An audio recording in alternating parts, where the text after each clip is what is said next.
శాంతి శాంతి శాంతి. హరి ఓం. శ్రీ గురుభ్యో నమః. హరి ఓం. బృహదారణ్యకోపనిషత్తు 2వ అధ్యాయము చతుర్థ బ్రాహ్మణము. దానిలో మనం 247వ పేజీ మనం చెప్పుకుంటున్నాం. ఇక్కడ అవతారిక అనేది వచ్చింది.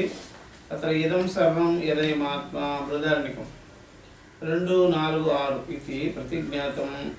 తత్ర హేతుభిః అభిహితః ఆత్మ సామాన్యత్వం, ఆత్మజత్వం, ఆత్మ ప్రళయత్వం చ. ఇదన్నమాట మెయిన్ ప్రక్రియలు ఇక్కడ.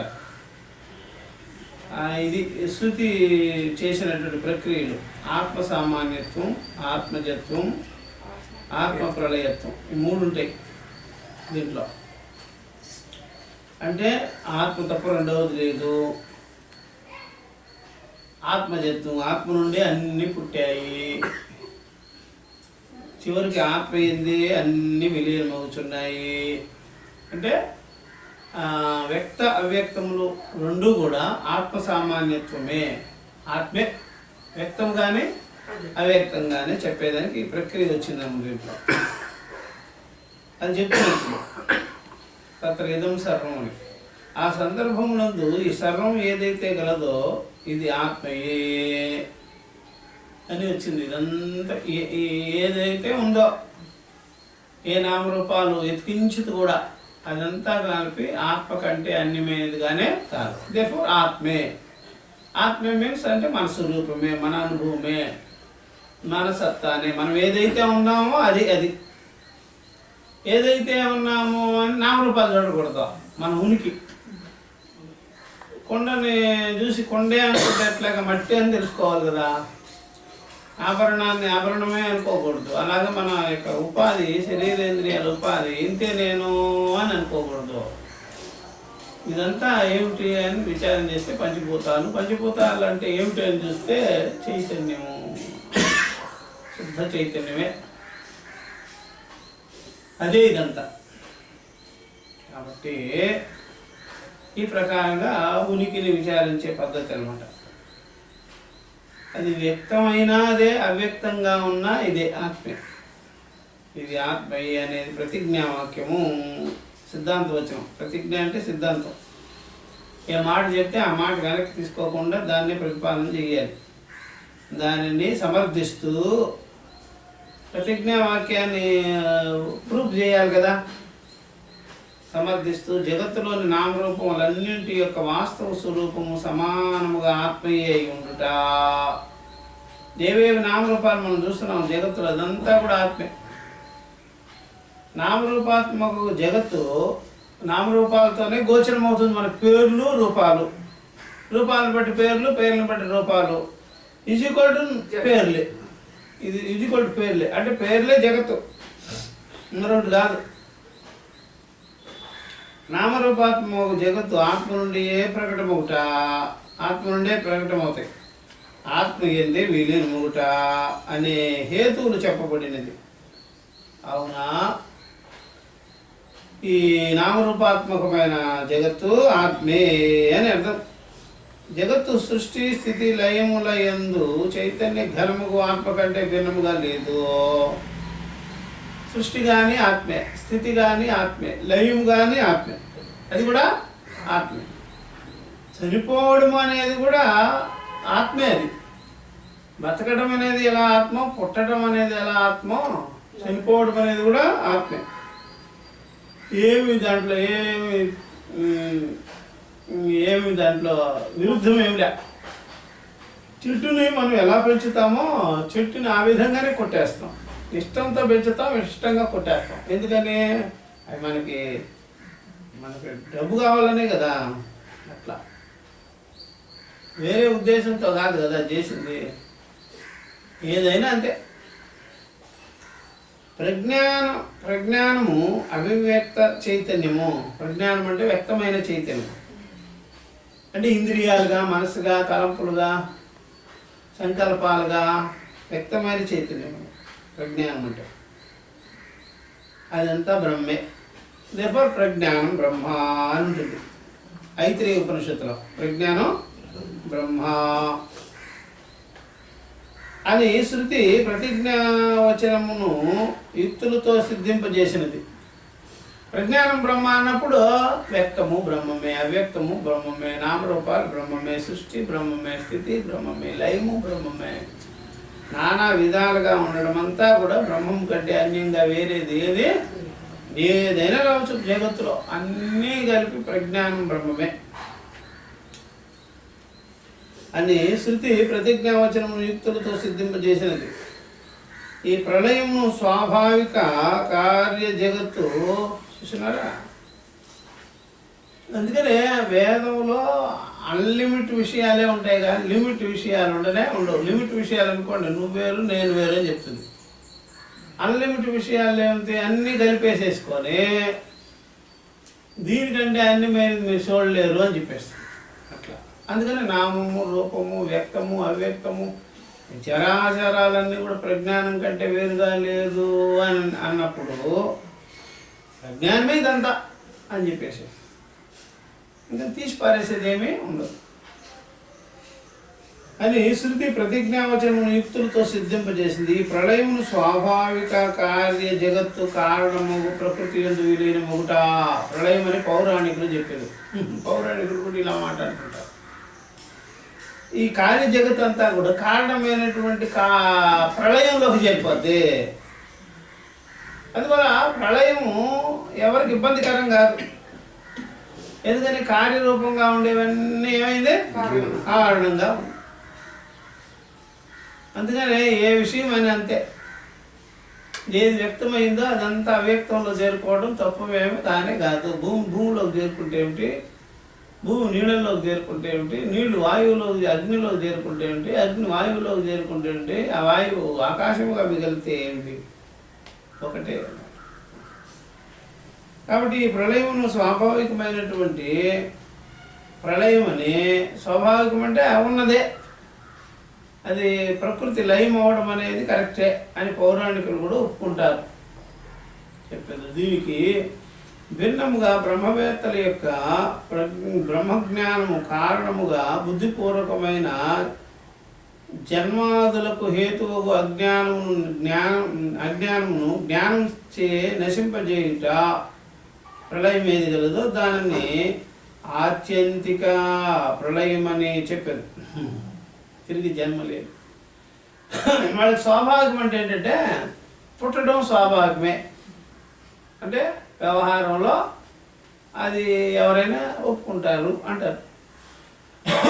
చచ్చిపోవడం స్వాభావికమే అంటారు. కానీ వేదాంతులు బ్రహ్మ విద్యావేత్తలు ఏంటి అంటారంటే అదంతా కలిపి అజ్ఞానము, జ్ఞానం కలిగితే ఆ అజ్ఞానం అనేది ఉండదు.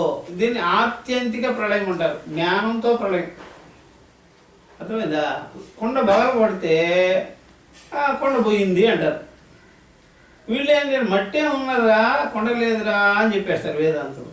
అంటే అర్థమేంటి, మీరు కొండగా వాడుకుంటూ ఉండేటప్పుడు కూడా అదేముగా ఉంది, మట్టిగానే ఉంది అని. ఇక మీద కొండకి అవకాశమే లేదంటారు వాళ్ళు, ఎవరు వేదాంతులు. అంటే కొండ వాడుకుంటూ కూడా కొండ లేదు బో అంటారు వాళ్ళు. ఎందుకని దేన్ని బట్టి, మట్టిని బట్టి. దీన్ని ఏమంటారంటే ఆత్యంతిక ప్రళయం అంటారు. అలాగే మనం పుట్టిన వాళ్ళం కాదంటారు వాళ్ళు. అది జ్ఞాన దృష్టి అనమాట. పుట్టిన వాళ్ళం కాదు అంటారు. అందుకని ఎప్పుడైనా సరే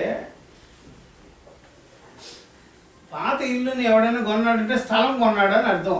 ఎందుకని ఏం కొనలేదు, అది కొత్త ఇల్లు కొన్నా సరే, బిల్డర్ కొన్నాడు అనుకోండి, కొత్త ఇల్లు కొన్నాడు అనుకోండి, 1 సంవత్సరం అయింది లేకపోతే 3 నెలలు అయింది కట్టి, అప్పటికప్పుడే కట్టినా సరే వాడు స్థలమే కొంటాడు. ఇప్పుడేం మరి అంతే కదా, ఇల్లు కట్టినామంటే కూడా నీ ఇల్లు ఎవరికి కావాలి పోవా, నీ స్థలానికి రేటు, ఎందుకంటే నా ఫ్యాషన్లో నేను కట్టుకుంటా అని చెప్తాడు. అంటే ఈ ఇల్లుకి వాల్యూ లేదు, వాళ్ళ దృష్టిలో స్థలమే కనిపిస్తుంది, ఎన్ని గజాలు అంటారు. అట్లా బంగారం రేటే కానీ ఆభరణానికి ఏం రేట్ లేదు. అట్లా వేదాంతులు కూడా ఉనికికే, జ్ఞానానికే, వస్తువుకే, ఆత్మకే ప్రాధాన్యం. నామరూపాలు లేవు, ఎప్పటికీ లేవు అంటారు వాళ్ళు. ఎప్పటికీ లేవంటే జ్ఞానం నిత్యమైంది కాబట్టి ఆ దృష్టితో జన్మే లేదు అంటారు. చనిపోయినా చావు కాదు, పుట్టినా పుట్టుడు కాదు, అసలు జన్మ మరణాలు అనేది లేవు అని చెప్పేస్తారు. అది చెప్తున్నాను. పౌరాణికులు స్వాభావికంగా పుడతారు పోతారు అనేది ఒప్పుకుంటారు వాళ్ళు. బ్రహ్మవేత్తల యొక్క బ్రహ్మజ్ఞానం కారణంగా బుద్ధిపూర్వకమైనటువంటి, అంటే బుద్ధితో బాగా సూక్ష్మ బుద్ధితో జ్ఞాన బుద్ధితో చూస్తారు వాళ్ళు. జన్మాదులకు హేతువైన అజ్ఞానము, ఈ జన్మాదులు ఎందుకు వచ్చినాయంటే అజ్ఞానం వల్లే వచ్చినాయి. జన్మాదులు ఎందుకు వచ్చినాయి? అందువల్ల ఏ మతమైనా సరే బాగా చూస్తే వాళ్ళకి తెలియదు. ముసల్మానులు ఎంత పిడివాదంగా ఉంటారంటే జ్ఞానం కలగగానే ఒక్కసారి మాయమైపోద్ది వాళ్ళ స్టోరీలన్నీ. అజ్ఞానం కలగాలి, కలగదయ్యా. ఎందుకంటే ఎక్కడ ఇంత ఒక అక్షరం కూడా కనిపించదు ఆ పురాణం అంతా చదివితే. జ్ఞానం ఒకడున్నాడు ఒకడున్నాడు ఒకడున్నాడు అని చెప్తాం. అదే ఒక్కసారి వేదాంత గ్రంథం చూస్తే ఉపనిషత్తుల్లో మొత్తం టాప్ లేచిపోతుంది. అదంతా కల్పితం రా, నామరూపాలు రా అని చెప్పేస్తాం. వాచారంభడం. మరి ఇన్ని పాయింట్లు వాళ్ళ దగ్గర ఉంటే ఎంత బాగుపడేవాడు లేదయ్యా. లేకపోవడం బట్టి ఏమైంది? వ్యవహారం చేస్తుంది. అంటే పిల్లవాళ్ళ స్వభావం అలాగే ఉండిపోతుంది. పిల్లవాడు చిన్నప్పుడు ఆడిన ఆటలో వాడి శరీరం పెరిగినా పిల్లతనం పోలేదు కాబట్టి శరీరం ఏమైంది? పెద్దదైపోతుంది, వెంట్రుకలు నడుస్తున్నాయి. పిల్ల స్వభావం మాత్రం అలాగే. అట్లా అయితే ఇప్పుడు ఎట్లా ఉంటుందా? నవ్వుతారు, అర్థమైందా? మన ఇంటికి నలుగురు వచ్చి కూర్చొని నేను ఉన్నప్పుడు చిన్నపిల్లలు వచ్చి అటు ఇటు కార్లు గీర్లు ఇట్లా ఇట్లా తిప్పుతారు, బొమ్మలు గమ్ములు ఆటలాట. వాళ్ళని చూసి మనము ఎగతాళి చెయ్యం, ఆడుకోరా ఆడుకోరా అంటాము. దాన్ని విచిత్రంగా చూస్తుంటాం, మనం దాంట్లో ఆనందిస్తుంటాం పిల్లలు ఆడితే. అదే పెద్ద గాడిద లాంటి మనిషి కారు ఇటు ఇటు ఇటు ఇటు కదులుతూ ఉన్నాడు అనుకోండి, మనం ఆనందించవు దాన్ని. ఏమంటాం? చేదరించుకుంటావు. పిచ్చిన ఏంటో నీకు పని, గాడిదలాగా ఉన్నావు, దున్నపోతూ తింటావు కదా, అట్లా ఎట్లా అంటాం. తేడా వచ్చిందా లేదా? అలాగా వేదాంతం చాలా మేధావితనం అన్నమాట, పెద్దరికం. ఇవన్నీ చిన్న చిన్న పనులు అలా చేసుకుంటూ ఉంటారు. మార్పు రాదు. చిన్నపిల్లవాడు ఆటలైనా మారిపోయి పెద్దోడు క్రికెట్ పెద్ద పెద్ద ఆటలు ఆడతాడు, కానీ ఆ ఆటల్లోనే పసితనంలో ఉండే ఆటలు ఉండవు. వాడికి మారిపోయి చాలా చాలా పెద్ద పెద్దవి చేస్తుంటారు. వీళ్ళు పౌరాణికులు అలాగే పడిచేస్తుంటారు. చిన్నప్పటి నుంచి అదే పని, పెద్దయినా అదే పని, చచ్చేటప్పుడు కూడా అదే పని చేస్తుంటారు. వైకుంఠం అంటారు, స్వర్గం అంటారు, మక్కా అంటారు, మదీనా అంటారు, వస్తుంటారు. వేదాంతంలో అలా ఉండవు. అదంతా అజ్ఞాన దశలో ఉండేవి. అసలు నిజంగా చూస్తే సృష్టి లేదు, స్థితి లేదు, లయము లేదు, ఉన్నది ఒక్కటే చైతన్యం. అది అందరూ అదే ఉన్నారు అని ఎంత తేడా చూసారా? కాబట్టి బుద్ధిపూర్వకమైనటువంటి దాన్ని, బ్రహ్మజ్ఞానము కారణముగా బుద్ధిపూర్వకమైనటువంటి జగజ్జన్మాదుల హేతువుగా అజ్ఞానమును జ్ఞానం చే నశింపజేయుట, దాన్నే ప్రళయం అంటారు వాళ్ళు. ఆ ప్రళయం ఏంటంటే జ్ఞాన ప్రళయం. జ్ఞానం కలగగానే ఏమి లేదు, మాయమైపోయాడు. జ్ఞాతే ద్వైతం న విద్యతే. అట్లా తెలిస్తే మీకు ద్వైతమే ఉండదు. అందువల్ల మనం చిన్నప్పుడు చేసినవన్నీ మాకు కాస్త వివేక జ్ఞానం కలగగానే అవన్నీ సీరియస్గా అనిపించవు. ఏవే చిన్నప్పుడు చేసుకునే పనులు అన్నీ సీరియస్గా ఉన్నాయి. జ్ఞానం చే నశింపజేయుట, ప్రళయం ఏది కలదో దాన్ని ఆత్యంతిక ప్రళయం అంటారు. తిరిగి జన్మలేని ప్రళయం, మరొక జన్మ ఉండదు దానికి. అందువల్ల వాళ్ళు ఆ కొండగా చూడరు. ఏంగా చూస్తారు? వస్తువుగానే చూస్తారు, మట్టిగా చూస్తారు.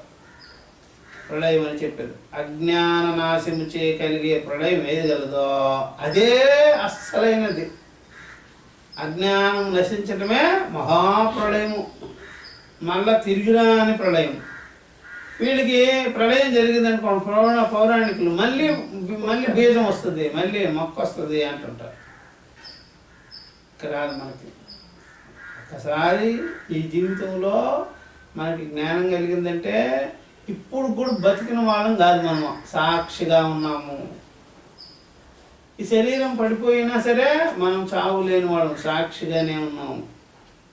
అందువల్ల జన్మ మరణాలన్నీ కూడా ఉపాధి ధర్మాలే కానీ ఆ ఉపాధి కూడా నిజం కాదు కదా. ఇప్పుడు కూడా మనం పంచభూతాల కంటే వేరుగా లేము అని చెప్పేస్తాం. అది జనాలకు అర్థం కాదు. అజ్ఞాన నాశము చేయగలిగే ప్రళయం ఏది కలదు, దానిని వివరించుటకై శృతి ప్రత్యేకించి ఈ మంత్రాన్ని ప్రారంభం చేస్తుంది. బాగుంది మంత్రం, చూడండి. స యథా సైంధవకిల్యాః ఉదకే ప్రాస్తః ఉదకమేవాను విలీయేత న హాస్యోద్గ్రహణాయేవ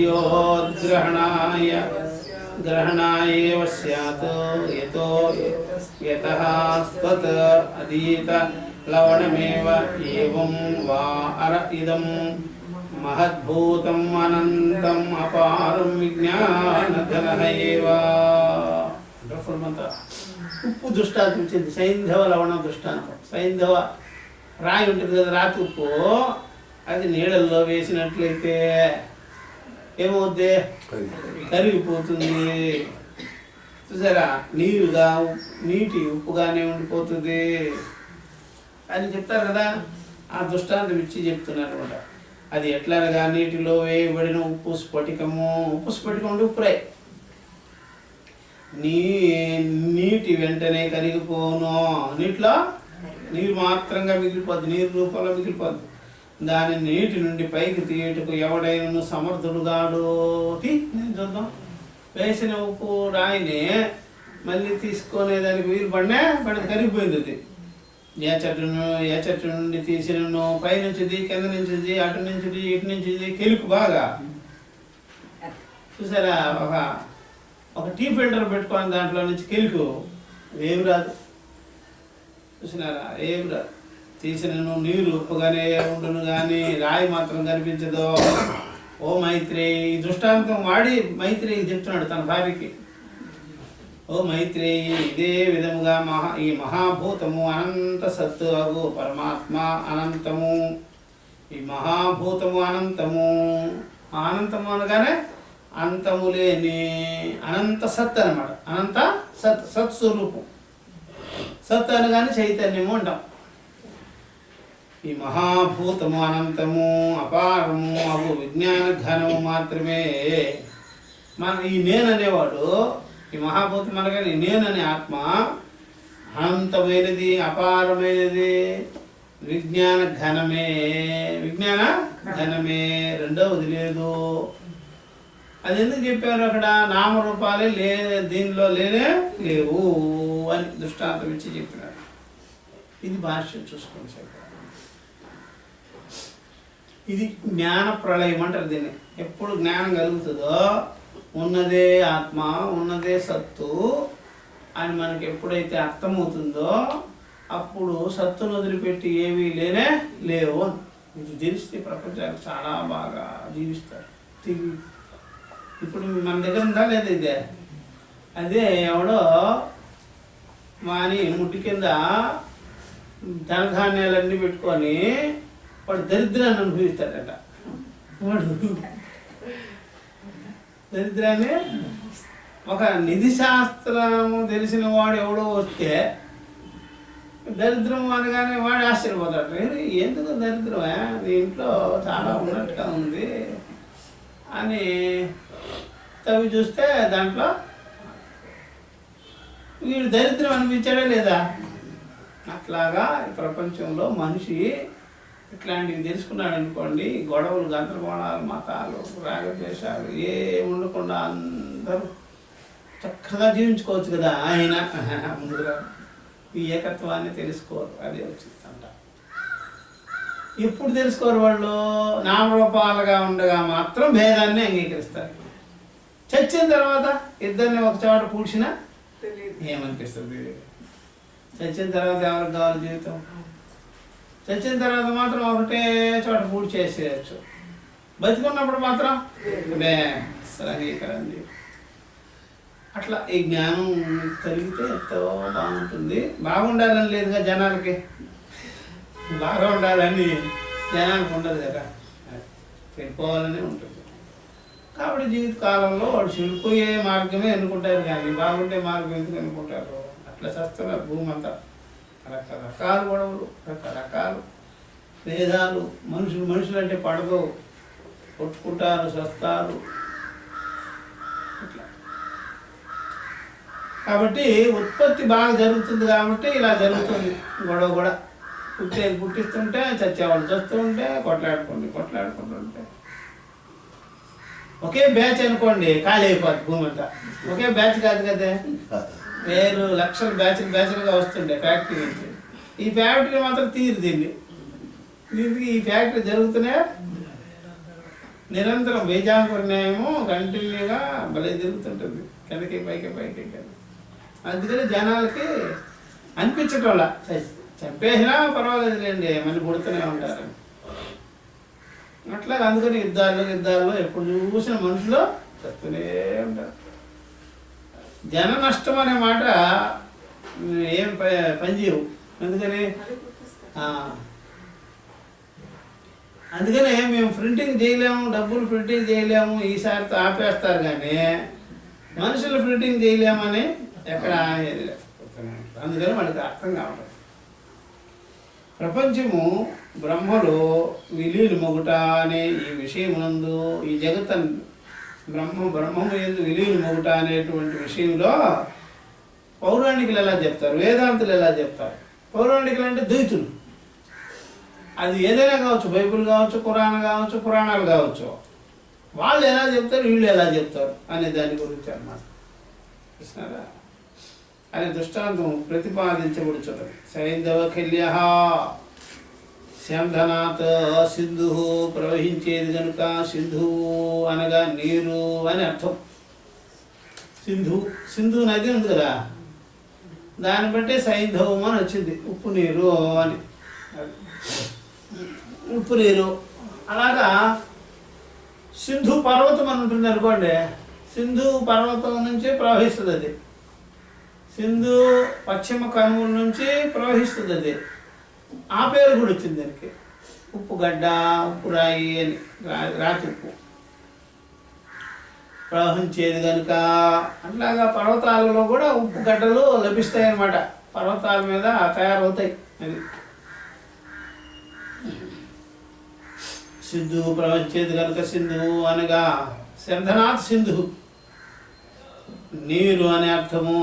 సింధువు యొక్క వికారము లేదా సింధువు జలమునందు ఉండేది కనుక సైంధవము. చూసారా, సైంధు పర్వతం మీద తయారయ్యేది. సైంధవం అనేటువంటి నీటి నుండి ఏర్పడేది. రెండు కిల్యమనగా కిలము అన అర్థము మారకుండానే యత అనే ప్రత్యయము వచ్చి చేరుడిచే కిలమే కిల్యమైనది. బలి చెప్తారు ఉత్పత్తి అర్థాలు. చూసారా, కిల్య భావం అని చెప్పేదానికి. మారకుండా ఉండేదాన్ని కిల్యము అంటారంట. మారకుండా ఉండేదాన్ని ఏమంటారా? అందుకని కోటల పేరు ఆ మాట పెట్టారు, ఖిలా అంటారు. అంటే ఇంత పెద్ద రాళ్ళు పెట్టి కడతారు కదా, అది ఎవడేం చేయలేదు దాన్ని. కానీ పెద్ద పెద్ద బాంబులు వస్తాయి, అది కూడా పోతాయి కదా. అట్లా ఆ పేరు పెట్టి అట్లా కట్టేవారు అనమాట కోటలని భయంకరంగా. కిల్యమనగా కిలము మారకుండానే యత్ అనే ప్రత్యయం వచ్చి చేరుడిచే కిలమే కిల్యమైనది. కిలమనగా కడిక, గట్టిపడిన ముక్క. చూసారా, రాతి ముక్క. అందుకనే రాళ్ళతో కడతారనమాట, పెద్ద బండరాళ్ళు వేసి. కిలమనగా కణిక, గట్టిపడిన ముక్క అంటే రాయి. కావున సైంధవ కిల్యమనగా ఉప్పు కడిక, దాని జన్మస్థానమైన నీటి యందు వేయగా దాని యందలి గట్టిపడినప్పుడు దానిలో భాగమైన నీటితో పాటుగా ఉప్పు కూడా నీటిలో విలీనమగును. కలిసిపోయింది. నేలలో ఉండే వేడి తాకిడికి ఉప్పు నీరు గట్టిపడి కణిక అయినది పర్వతాల మీద, రాళ్ళ మీద ఉప్పు తయారవుతుంది. అలా ఎండిపోయిన నీటిలో ఉప్పు తయారవుతుంది. అట్లా ఇప్పుడు ఆ కణిక తనకు ప్రకృతి యొక్క నీటితో కలిసినప్పుడు దాని అందులో నీరు నీటిలో విలీనమగును. దాని వెంటనే ఉప్పు కూడా నీటిలో కరిగిపోవును. సైంధవ ఖిల్యము విలీనమొకటి అనగా ఇది. ఉప్పును కరిగిపట్టడం అంటే ఇదే పద్ధతి. దేంట్లో నుంచి గట్టిపడిందో దాంట్లోనే విలీనమవుతుంది. అట్లాగే ప్రపంచమంతా దేంట్లో తయారైందిరా అనే దాన్ని బట్టి చూస్తున్నట్లయితే పంచభూతాలతో ఉత్పత్తి, సంకల్పం చేత వచ్చింది, చివరికి సంకల్పంలో కలిసిపోద్ది. సంకల్పం నుంచి వచ్చింది ఎక్కడ కలుస్తుంది? సంకల్పంలో కలిసిపోద్ది. ఎట్లాగంటే మనం సంకల్పం వెనక్కి తీసేసుకుంటాం. కావాలి అని సంకల్పం వచ్చింది అనుకో, వద్దు అంటే అయిపోయా, అది కనిపించకుండా పోద్ది. ఏదైనా ఆశపడ్డాం అనుకోండి వస్తువు మీద, ఆ ఆశ వద్దు అన్నామంటే ఏమైపోద్ది? ఆ వస్తువు ఇక కనిపించదు, మాయమే, ప్రపంచంలోనే ఉండదు. ఇది జ్ఞానంతో ఉత్పత్తి, జ్ఞానంతో లయం. అట్లాగా బయటది ఫిజికల్గా ఉత్పత్తి లయము రెండు ఉన్నాయి మనకి. కుండ తయారు చేయడం ఉంది, కుండ పాలు కొట్టడం ఉంది. ఉత్పత్తి ఉంది, నాశనం ఉంది. మనం ఏదైనా చేసుకోవచ్చు, ఫిజికల్గా చేయొచ్చు, మెంటల్గా చేయొచ్చు అన్నట్టు. ఈ ప్రకారంగా దాని వెంటనే ఉప్పు కూడా నీటిలో కరిగిపోవును. సైంధవ కిల్యము విలీనముగుట అనగా ఇది. ఈ ప్రకారంగా ఉప్పు కనుక ముందు నీరు, తర్వాత ఉప్పు అనే క్రమంలో విలీనముగునని శృతి చెప్పుచున్నది. అది ఉప్పు దృష్టాంతం ఇచ్చి చెప్తున్నారు ఇప్పుడు ఈ జగత్ విషయంలో. ఈ ఉప్పు కణికను నీటి నుండి ఇదివరలో ఉన్న విధముగానే పైకి తీయుటకు ఎంతటి గొప్ప నిపుణుడైనను సమర్థుడుగాడు. ఒకసారి కానీ ఉప్పు కానీ కలిసిపోతే నీటిలో మరలా అదే నీటి నుండి ఉప్పు తీయడం సమర్థతగానే కాదు. ఎంత గొప్పవాడైనా తీయలేడు. మళ్ళీ ఆ ప్రాసెస్ అయితేనే తీయగలుగుతాడు. మళ్ళీ అది ఎండబెట్టాలి. అట్లా లేకపోతే వెంటనే అట్లా తీయడం కాదు. మంత్రములో ఇవ అనే పదమునకు ప్రత్యేకించి అర్థమే లేదు. మంత్రంలో ఇవ అనే పదమునకు ప్రత్యేకించి అర్థమేం లేదు. ఇవ అని చూడండి, సైంధోఘన. ఒకసారి నీటిలో కరిగిన ఉప్పు కణికను మరలా పైకి తీయుటకు ఎవరైనాను సమర్థుడు కాడు. ఎందుకనగా ఏ స్థానం నుండి నీటిని పైకి తీసి రుచి చూచినను ఆ నీరు ఉప్పు రుచిని కలిగి ఉండునే కానీ దాని ఉప్పు కణిక రూపం లభించదు. ఈ దృష్టాంతం ఇట్లో ఇదే విధముగా మైత్రేయి పరమాత్మ అనబడే మహాభూతము. ఈ పరమాత్మ అనేవాడు నేననేవాడు మహాభూతము, అఖండమైనటువంటి చైతన్యము, సత్స్వరూపమైనది. దాని నుండి నీవు అజ్ఞానం విడిపోయిన దానివి. అజ్ఞానం వల్ల మనం విడిపోతున్నాం. అజ్ఞానం కలిగించుకోవడమే ఆత్మ నుండి మనం జీవుడు, సంసారి, దుఃఖి, భేదాలు, దేవుడు వేరు, జీవుడు వేరు, ఇట్లా అన్నీ ఏర్పడ్డాయి అజ్ఞానం వల్ల. అజ్ఞానం కానీ తొలగింది అనుకోండి, ఉన్నదంతా ఒక్కటే. విడిపోయిన దానిపై దేహము ఇంద్రియములనే ఉపాధులతోటి, దేహము ఇంద్రియాలు వాటిలో నువ్వు తాదాత్మ్యం భావం పెట్టుకున్నావు. నేనే ఇది, నాదే, ఇదేనే. దీంట్లో నుంచి ఏది పుట్టినా సరే దాని మీద మోహమకారాలు వచ్చేస్తుంది. భార్య బిడ్డలు మోహమకారాలు ఏర్పడతాయి. దీని మీద మోహం పెట్టుకున్నాం కదా మనము, దీని మీద మోహం పెట్టుకున్నాం కదా. దాని మీద మోహం పెట్టుకుంటే దాని నుండి పుట్టిన వాళ్ళ మీద అంతా మోహం వచ్చేస్తుంది. అందుకని మీరు ఎక్కడో ఒక చోట ఒక కొండ మీద భార్య బిడ్డలతో ఒక చోట విజిట్ చేసినారు అనుకోండి, కొండ మీద కూర్చున్నారు. కూర్చొని అక్కడ బాగా సరదాగా ఆడుకున్నారు, తిన్నారు, తాగారు. కొంతకాలం అయిన తర్వాత ఎవరికి వాళ్ళు విడిపోయి ఎక్కడికక్కడ తెగిపోయారు, తెచ్చిపోయారు, ఏమయ్యారు. మళ్ళీ ఆ కొండ దగ్గరికి పోగానే